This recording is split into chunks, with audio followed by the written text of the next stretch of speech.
இன்றைக்கி என்ன தலைப்பு போட்டிருக்கு அப்படின்னா, த கிரேட்டஸ்ட் அட்ராக்ஷன், மிகப்பெரிய ஈர்ப்பு, கவன ஈர்ப்பு அப்படின்னு அர்த்தம். இந்த மிகப்பெரிய அட்ராக்ஷன், கிரேட்டஸ்ட் அட்ராக்ஷன் அப்படின்னு போட்டிருக்கு. 1893ஆம் ஆண்டு the world's Columbian exposition was held in Chicago and more than 21 million people visited the exhibits. உலகத்திலேயே மிகப்பெரிய கொலம்பிய ஒரு கண்காட்சி நடந்தது, சிகாகோவில் நடந்தது. 1893ஆம் ஆண்டு நேரிலிருந்து ஒரு 140 ஆண்டுகளுக்கு முன்பாக நடந்தது. அதில் 21 மில்லியன், ஒரு மில்லியன்னா 10 லட்சம் பேர், அப்போ 2,10,00,000 பேர் கலந்துக்கிட்டாங்க. 21 மில்லியன் பேர் கலந்துக்கிட்டாங்க.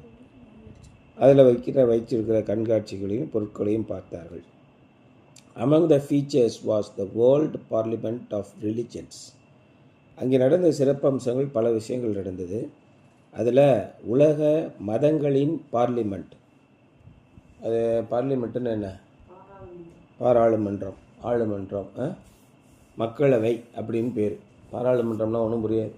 மக்களவை, மக்களவைனா என்ன,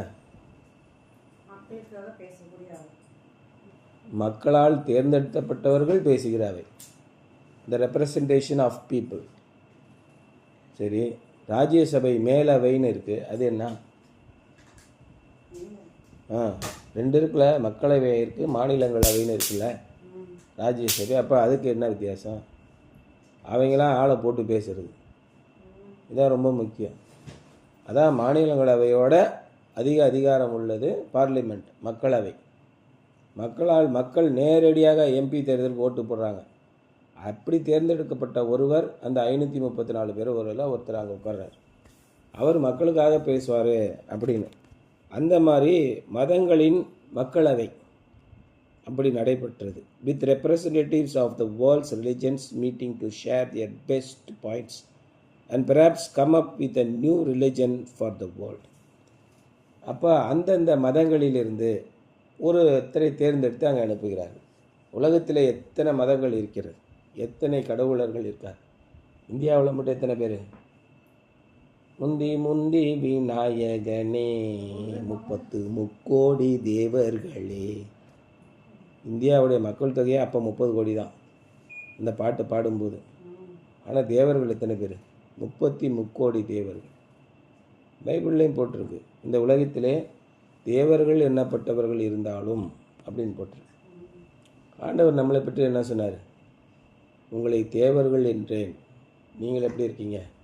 அற்ப மனிதர்களைப் போல சாவீர். எல்லாருக்கும் இறைவன் எப்படிப்பட்ட சக்தியை கொடுத்திருக்கிறார்னா, இறைவனுடைய அப்படியே சக்தியை கொடுத்திருக்கிறார். அதான் இன்றைக்கி கொலோசியரில் என்ன படிச்சிங்க? முதல் 10ஆம் வசனமும் பாருங்கள், 20ஆம் வசனமும் பாருங்கள். 10ஆம் வசனம் என்ன போட்டிருக்கு பாருங்கள். சமாதானத்தை உங்களுக்கு கொடுப்பதற்காக ஒளியில் உள்ள பரிசுத்தவான்களுடைய சுதந்திரத்தில் பங்கடையும்படியாக உங்களை தகுதியுள்ளவராக்கியிருக்கிறார். உங்களுக்கு முழு சமாதானத்தையும் கொடுப்பதற்காக. ஏற்கனவே பரிசுத்தவான்கள் எப்பேற்பட்ட கஷ்டமான வாழ்க்கையை வாழ்ந்தார், எல்லாவற்றிலும் ஒடுக்கமுள்ளவர்களாக இருந்து மிக பரிசுத்தமான வாழ்க்கை வாழ்ந்து இறைவனுக்குள்ளாக மரித்த அவர்களுடைய வாரிசுகளாக, அங்கே சுதந்திரம்னா என்ன, அவருடைய வாரிசுகளாக நீங்கள் ஆகும்படின்னு அர்த்தம். உண்மையான பொருள் அதுதான். சுதந்திரம் அப்படிங்கிறது ஹெரிட்டேஜ், அதான் சொல்கிறார். அப்பேற்பட்ட ஒரு விஷயத்தை யார் உங்களுக்கு பண்ணினார்னா, இயேசு கிறிஸ்து பண்ணினார். இப்படி உலகத்திலே பல்வேறு விதமான மதங்கள், பல்வேறு விதமான காரியங்கள் இருந்தாலும் அந்த மதங்களிலிருந்து ஒவ்வொரு ரெப்ரசன்டேட்டிவ் அனுப்பி அவங்க என்ன முயற்சி பண்ணுறாங்கன்னா, ஒரு கூட்டு மதத்தை உருவாக்க வேண்டும். எல்லா நம்பிக்கைகளையும் ஒன்றிணைத்து, என்னதான் நீங்கள் வித்தியாசமாக நம்புகிறீங்க, அந்த நம்பிக்கையிலே ஒரு முக்கியமான கருத்து என்ன, அந்த கருத்தை எல்லாம் வைத்து ஒருவேளை புதிதாக ஒரு மதத்தை உருவாக்கலாம் என்று முயற்சி செய்தார். இன்றைக்கி நம்ம என்ன பண்ணியிருக்கிறோம்? உலக மொழி அப்படின்னா என்ன? உலக மொழி என்ன? ஆங்கிலம். எல்லா நாட்டவர்களும் ஆங்கிலத்தை கற்றுக்கொள்கிறார்கள். எந்த மீட்டிங் உலகத்தில் நடந்தாலும் ஆங்கிலத்திலே நடைபெறுகிறது. ஆங்கிலம் பிறந்து எவ்வளோ நாள் ஆகுது? ஒரு 500 வருஷம் 600 வருஷம் தான் ஆகுது. 1400களில் தான் முதன் முறையாக லத்தீன் மொழியிலிருந்து ஆங்கிலத்தை பிரித்து எடுத்துக்கிறார்கள். சாசர் பற்றி படிச்சிருக்கீங்களா? அவர் தான் முதலாக நூலை எழுதுகிறார், இலக்கணத்தை. அதுக்கப்புறம் ஷேக்ஸ்பியர் தான் அதை கொஞ்சம் நாடக வடிவிலே கொண்டு வந்து மிகப்பெரிய ஒரு ஆசிரியர். இதெல்லாம் உங்களுக்கு படித்ததான், சார்ஜர், ஷேக்ஸ்பியர்லாம் படிங்க.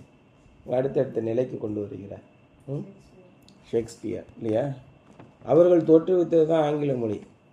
தமிழ் மொழி எப்போ இருக்குது? அதற்கு முன்னே பல 5000 ஆண்டுகளுக்கு முன்பாக இருக்குது. தொல்காப்பியர் இலக்கண உரை எழுதும்போதே 5000 வருடத்துக்கு முன்பாகன்னு சொல்கிறாங்க. இப்படி பல மதங்கள் இருந்தாலும் புதிதாக ஒரு மதத்தை கூட்டு முயற்சியிலே, கூட்டு கருத்தின், ஒத்த கருத்தின் அடிப்படையிலே ஏற்படுத்த வேண்டும்.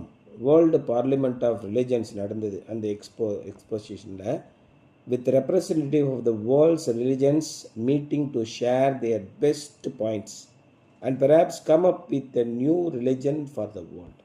பழைய காலத்தில் பலவிதமான மூட நம்பிக்கைகள் இருந்தன, பலவிதமான தப்பு அபிப்பிராயங்கள் இருந்தன, பலவிதமான தகாத கருத்துக்கள் இருந்தன. அவையெல்லாம் மனித குலத்துக்கு ஒத்து வராது. அவற்றையெல்லாம் விலக்கிவிட்டு என்ன மாதிரி கருத்துக்கள்லாம் இருந்தன? தலைப்பிள்ளையை கருத்து அறுத்து கொள்வது, பலி கொடுப்பது. அதே மாதிரி முஸ்லீம் மதத்தில் பிள்ளைகளை கத்தியை வைத்து உடம்பு புறம் கிழித்து ரத்தத்தை சிந்தி இறைவனுக்கு கொடுக்குறேன்னு சொல்கிறது. இந்த மாதிரி பலவிதமான மூட நம்பிக்கைகள் இருந்தன. இன்றைக்கி ஆழ்வார்கள், நாயன்மார்களை பற்றி படிக்கும்போது அந்த நாயன்மார்கள் என்ன செஞ்சிட்டாங்க, பெரிய புராணத்தில் என்ன செஞ்சிட்டாங்க அப்படின்னா, இருக்கிற அத்தனை பேரும் தகாத விதமாக தங்களுடைய வாழ்க்கையை நடத்தி அதனாலே இறைவனுக்கு தாங்களை பிரியமுள்ளவர்களாக காட்டி கொண்டார்கள் அப்படின்னு தான் அந்த வரிசையெல்லாம் சாராம்சம் எழுதிக்கிட்டே வரார் ஒருத்தர். என்ன நாயன்மார்கள் செய்து முடித்து விட்டார்கள் என்று பாருங்கள். ஒருவன் தன்னுடைய மனைவியை பிராமணனுக்கு கொடுத்து விட்டான், அதனாலே இறைவன் அவன் மீது அன்பு விட்டு அவனை ஆட்கொண்டு விட்டாராம். என்ன தகாத விதமான கருத்து இது அப்படின்னு ஒருத்தர் பேசுகிறார். இப்படியெல்லாம் பேசும்போது மதங்கள் வெவ்வேறு வித கருத்துக்களை சொல்கின்றன. கிறிஸ்தவ மதத்தில் என்ன சொல்கிறாங்க? சிலுவை போர்கள் நடந்தன கிறிஸ்தவ மதத்தில். கிறிஸ்துவ அல்லாதவர்களை பூரா கொன்று குவித்தார்கள். இது என்ன விதமான கருத்து? முட்டாள்தனமான கருத்து இல்லையா? இன்றைக்கி கிறிஸ்தவர்களுடைய நம்பிக்கை என்ன? காசு கொடுத்துட்டா இறைவனுடைய அருளை நீங்கள் பெற்றுக்கொள்ளலாம்.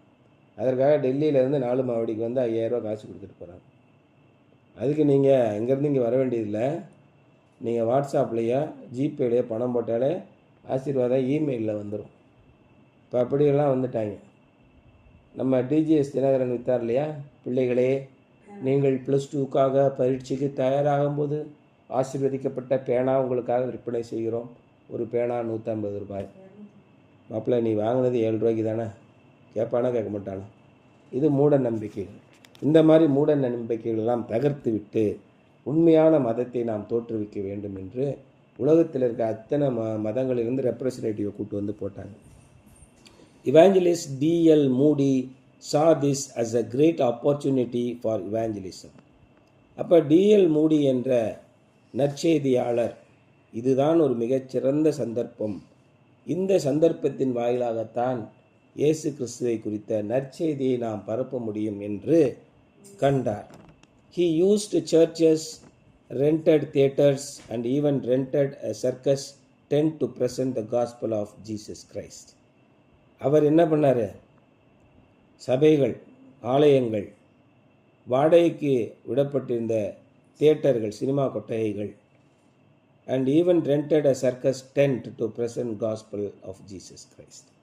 சர்க்கஸ் கூடாரங்கள் இவற்றையெல்லாம் வாடகைக்கு எடுத்து அவர் இயேசு கிறிஸ்துவை பற்றிய சுவிசேஷத்தை பிரசங்கித்தார். His friends wanted Moody to attack the Parliament of Religions, but he refused. அவருடைய நண்பர்கள் என்ன சொன்னாங்க? இந்த பார்லிமெண்ட் ஆஃப் ரிலிஜன் நடத்துறது மிக மோசமான கருத்து, ஆகவே அவற்றை நீங்கள் தாக்கி பேச வேண்டும் என்று மூடிகிட்ட சொன்னாங்க. மூடி அப்போ அவர் என்ன சொன்னார்? அதெல்லாம் முடியாது அப்படின்னு சொல்லிட்டார். I am going to make Jesus Christ so attractive, he said, that men will turn to him. இயேசு கிறிஸ்துவை மிகச்சிறந்த கவன ஈர்ப்பாக நான் மாற்றப் போகிறேன். அதை கேள்விப்பட்டு மக்கள் ஆண்டவரிடத்திலே திரும்பட்டும் என்று அவர் சொன்னார். The false teachers of Colossae could never give Jesus Christ his rightful place of preeminence. 18ஆம் அதிகாரத்தில் 18ஆம் வசனத்தில் போட்டிருக்காரு. அவரே சபையாகிய சரீரத்திற்கு தலைவரானவர். எல்லாவற்றிலும் முதல்வராய் இருக்கும்படி அவரே ஆதியும் மரித்தோரிலிருந்து எழுந்த முதற் பேருமானவர். மரித்தோரிலிருந்து எழுந்தவர்கள் மறுபடியும் மரித்து போயிட்டார்கள். அதான் பாடல் பாடுவோம், யூத ராஜசிங்கம் உயிர்த்தெழுந்தார். அந்த பாட்டில் ஒரு வருஷம் வரும், உயிர்த்த கிறிஸ்து இனி மரிப்பதில்லை, மறைப்பதில்லை, இனி மறைப்பதில்லை, அப்படி ஒரு பாட்டு இருக்கும். அவரே மரித்தோரிலிருந்து உயிரோடு வந்தவர்களில் முதல் இன்றைய வரைக்கும் இருக்கிறார். ஆனால் அங்கே குலசை பட்டணத்திலே பல பொய் போதகர்கள் இருந்தார். இன்றைக்கு தமிழ்நாட்டிலையும் நம்ம சர்ச்சிலையும் பொய் போதகர்கள் இருக்கிறார்கள். நீங்கள் எப்படி பொய் போதகர்னு கண்டுபிடிப்பீங்க? ஒரு மனிதனை எப்படி பொய் சொல்கிறான்னு கண்டுபிடிப்பீங்க? இயேசுவை கிறிஸ்து அல்ல என்று சொல்லுகிறவனை அல்லாமல் யார் பொய் போதகன்? அதான் பவுல் கேட்குறார். இயேசு கிறிஸ்துவின் சக்தியை மறுதலித்து நீ இயேசு கிறிஸ்துவை வணங்கினால் உனக்கு ஆசீர்வாதம் கிடைக்காது, காணிக்கை கொடுத்தாதான் ஆசீர்வாதம் கிடைக்கும் என்று சொல்லுகிற மடையனை விட கள்ள போதகன் எவனுமே இல்லை, அந்தி கிறிஸ்து எவனுமே இல்லை. இன்றைக்கி எல்லா சபைகளும் எப்படி சொல்கிறாங்க? எல்லா சபைகளும் பணம் கொடு, பணம் கொடு, பணம் கொடு. இதுதான் எல்லா சபையோடைய முக்கியமான நோக்கம். என்ன? உனக்கு பணம் கிடைக்கும், பணம் கொடு, உனக்கு பணம் கிடைக்கும். இது ஒரே போதகம் தான். அப்போ இயேசு கிறிஸ்துவின் இடத்திலே நீ எப்படி மனம் திரும்ப வேண்டும்? உன்னுடைய பொல்லாத வழிகளை விட்டு மனம் திரும்பி. இயேசு என்ன சொன்னார்? நீங்கள் போய் நன்றாக உழைத்து இயேசு கிறிஸ்துவாக பணம் கொண்டு வார்கள்னு என்னைக்காவது சொன்னாரா? இயேசு என்ன சொன்னார்? நீங்கள் மனம் திரும்பி பிள்ளைகளைப் போல் ஆகாவிட்டால் தேவனுடைய ராஜ்யத்தில் பிரவேசிக்க மாட்டீர்கள். ஒரு மூட்டை நெல் கொடுத்தால் 10 மூட்டை நெல் வாங்கி பரலோக ராஜ்யத்தில் பிரவேசிங்கன்னு சொன்னாரா? பல பேர் அதுக்கு முட்டு கொடுக்குறான். எப்படி முட்டு கொடுக்குறான்? காணிக்க கொடுக்கலன்னா அப்புறம் சபை எப்படி வளரும்? சபையை ஒன்றும் நீ பிடுங்க வேண்டாம். இங்கே என்ன சொல்கிறாரு? அவரே சபையாகிய சரீரத்திற்கு தலையானவர், அவர் பார்த்துக்குவாருங்க. அப்போ அவரால் ஒன்றும் பண்ண முடியாது. அதான் பிலாத்து வந்து சொன்னான், இந்த பதவிக்கு நான் வருவதற்கு எவ்வளோ பணம் செலவழிச்சேன் தெரியுமா? மிகுந்த ஆஸ்தியினாலே இந்த பதவிக்கு நான் வந்தேன். இயேசு என்ன சொன்னார்? சல்லி பிசா செலவழிக்கலை, நான் பிறந்ததே இதுக்கு தாண்டா. பூமியும் அது நிறையும் கர்த்தருடையது. எல்லா விதமான விசுவாசத்தையும் விட்டு உங்களை வழி விலகி கொண்டு போக செல்வதற்காக அநேக காரியங்களை சொல்வார். இயேசு கிறிஸ்துவின் வல்லமையை மட்டும் மறுதலிப்பார்கள். இயேசுவை கிறிஸ்து என்று சொல்லாதவனை தவிர வேறு எவன் அந்தி கிறிஸ்து? இன்றைக்கி தமிழ்நாட்டை பொறுத்த வரைக்கும் அத்தனை பேர் அந்தி கிறிஸ்து தான். அவருடைய நோக்கம் என்ன? நீங்கள் பணக்காரராக வேண்டும், நீங்கள் பணம் கொடுக்க வேண்டும், நீங்கள் செழிப்பாக இருக்க வேண்டும். நீங்கள் செழிப்பாக இருப்பது எப்போ வரும்?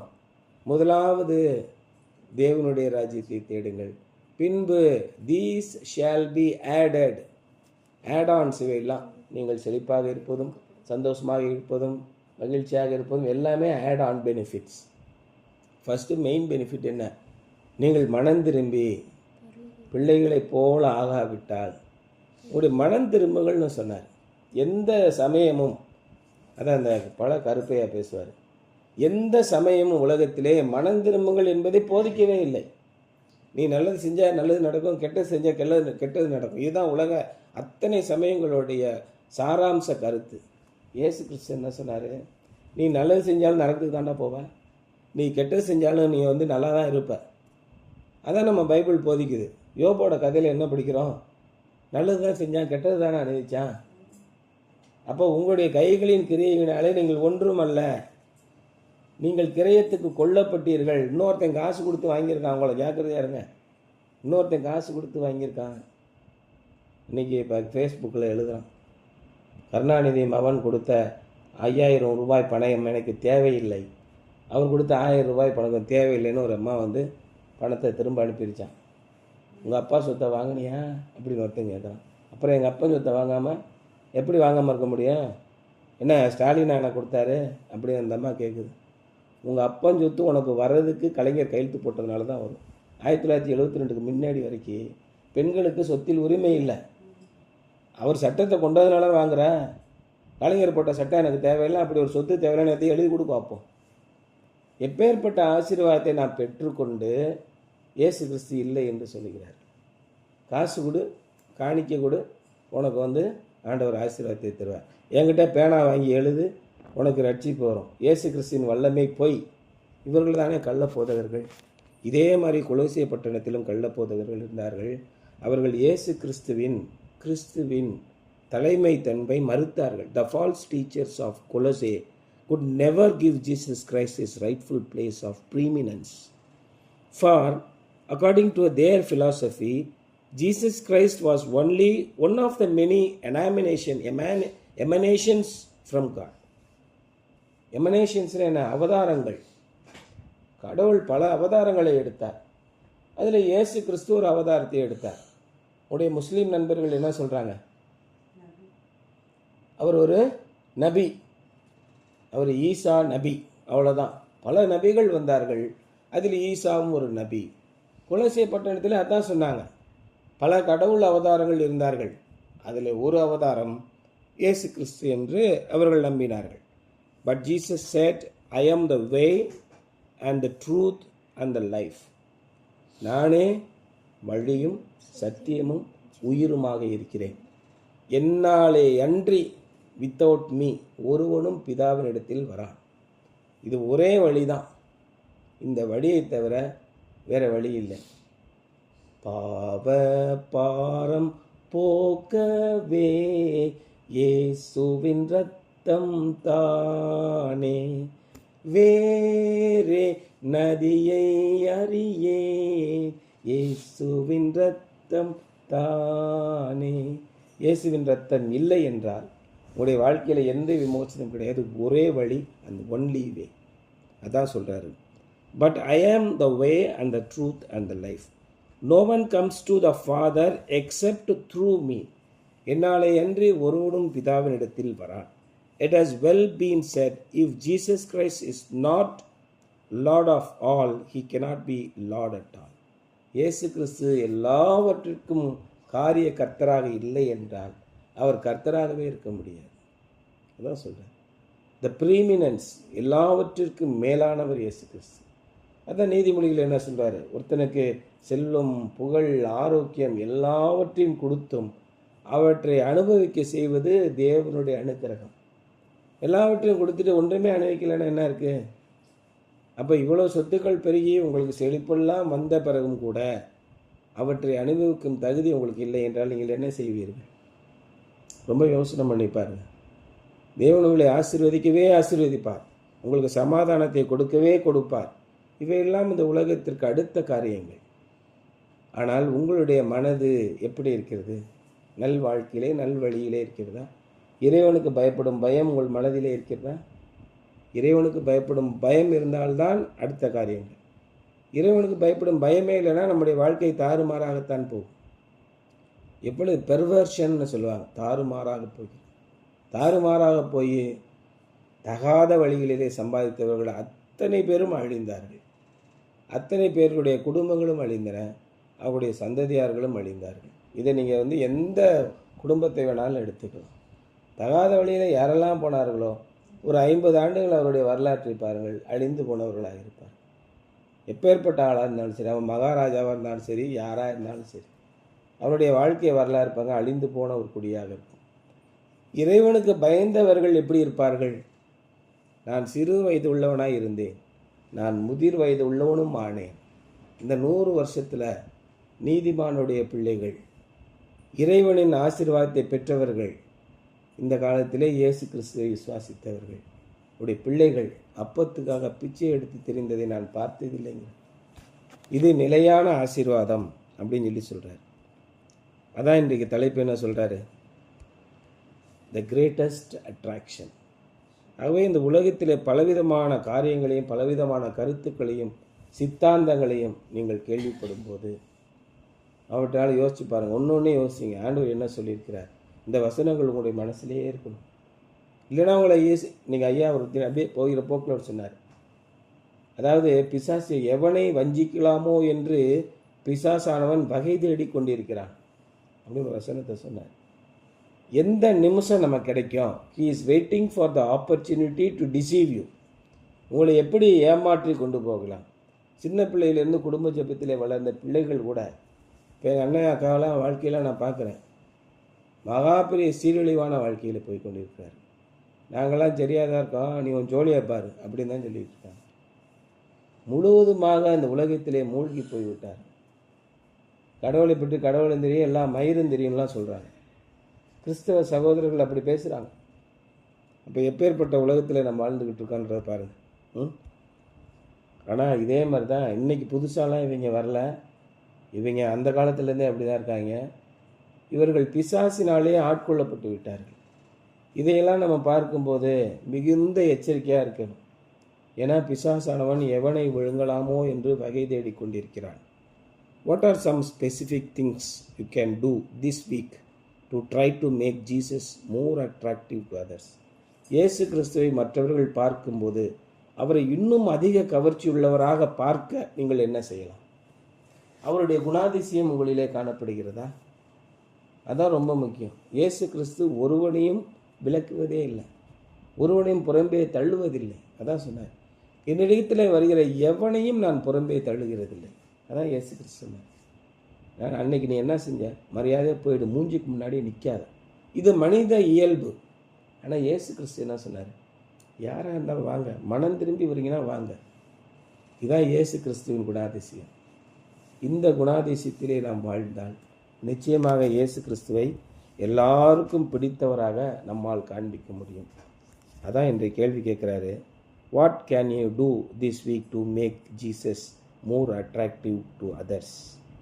The greatest attraction is Jesus Christ அப்படின்னு சொல்கிறாரு. இதான் இந்திய